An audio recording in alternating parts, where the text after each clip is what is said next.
நெடுங்காலமாய் காத்திருப்பது இருதயத்தை இளைத்து போக பண்ணும். விரும்பினது வரும்போதோ ஒன்னு சொல்லட்டுமா, விரும்பினது வரும். காத்திருக்கிற காலங்கள் ஒரு வேதனை நிறைந்த காலங்கள். ஒன்னு சொல்றேன் கவனிங்களேன், இந்த காத்திருக்கிற காலங்கள்ல தான் தடுமாற்றங்கள் வரும். காத்திருக்கிற காலங்கள்ல தான் நம்ம தவறு செய்து விடுவோம். ஆபிரகாம் விசுவாசிகளின் தகப்பன் தான், ஆனா அவனால காத்திருக்க முடியாம போயிடுச்சு. இல்ல, கர்த்தர் முகமுகமா பேசுறாரு, என் சிநேகிதன் சொல்றாரு, க்ளோஸ் ரிலேஷன்ஷிப் இருக்குது. ஆனாலும் காலங்கள் எடுத்த பொழுது தடுமாறிட்டானா இல்லையா? ஆபிரகாமே தடுமாறினான்னா நமக்கு அந்த வாய்ப்பு அதிகம் இருக்குது. கர்த்தர் நமக்கு நீடிய பொறுமையை தருவாராக, காத்திருக்கிற கிருபைகளை கர்த்தர் தருவாராக. முக்கியமா அடுத்த ஜெனரேஷன் பிள்ளைகளுக்கு நான் சொல்றேன், ஆமென். ஜெபம் பண்ணி உங்க அப்பா அம்மா பார்த்து ஆண்டுடைய சித்தத்தின்படி உன் வாழ்க்கையை அமைச்சா உன் வாழ்க்கை நல்லா இருக்கும். நீயா உன் எதிர்காலத்தை தெரிந்து கொண்டால் கொஞ்ச நாளைக்கு நல்லா இருக்கும், வாழ்நாள் முழுவதும் வேதனையாக மாறும். உடனே அந்த பிள்ளைகள் ஒரு கேள்வி கேட்பாங்க, அப்பா அம்மா பார்த்து கட்டி வச்சவங்க ரொம்ப நல்லாவா இருக்காங்க அப்படின்னு ஒரு கேள்வியை கேட்பாங்க.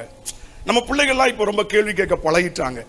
சோ நீங்க சொல்றீங்களே, அப்பா அம்மா பார்த்து ஒரு கல்யாணத்தை பண்ணா எல்லா தேவ சித்தத்தின்படி ஜெபத்தோடு செய்தா நல்லா இருப்பாங்கன்னு சொல்றீங்களே, நம்ம வீட்டுல நம்ம அக்கா சண்டை போட்டு கிடக்காளே, நம்ம அண்ணன் குடும்பம் பிரிஞ்சு இருக்குது, நீங்க எல்லாம் பார்த்து தானே செஞ்சீங்க.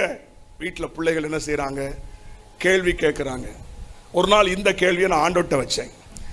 ஆண்டவரே, அடுத்த தலைமுறை கேள்வி கேட்குதப்பா, எங்களுக்கு பதில் சொல்ல முடியலையா, ஏதாவது சொல்லித்தாங்கப்பா. என்னத்தையாவது சொல்லக்கூடாது. பாஸ்டர் சொதப்புறாருமா, நீங்க என்னத்தையாவது சொன்னீங்கன்னா பாஸ்டர் என்ன செஞ்சிட்டாரு, சொதப்பிட்டாருமா, கரெக்டா பதில் சொல்லணும். ஆண்டவர்ட்ட போய் உட்கார்ந்தேன், ஆண்டவரே கேள்வி கேட்கானே, ஆண்டவரே பதில் சொல்லணுமே அப்பா. அப்போ பாருங்க, ஆண்டவர் சொன்னா, நான் சொல்ற மாதிரி சொல்லிடுடா. அப்போ அன்னைக்கு அந்த நாட்கள் அதை சொன்ன, எப்படி சொன்ன பாருங்களேன். இப்போ அப்பா அம்மா பார்த்து ஜெபம் பண்ணி ஜெபத்தோட தேவ சித்தத்தின்படி ஒரு கல்யாணம் நடந்து கட்டாயம் பிரச்சனை வரும். அதே மாதிரி நீயா தெரிந்து கொண்டு ஒரு கல்யாணம் பண்ணாலும் என்ன வரும்? ஆனா அப்பா அம்மாவை பார்த்து தேவ சித்தம் அறிந்து ஜெபம் பண்ணி ஒரு கல்யாணத்தை பண்ணா, இது கர்த்தர் எனக்கு கொடுத்தார், அவர் நிச்சயமா என்ன நடத்துவாருங்கிற நம்பிக்கை இருக்கும்.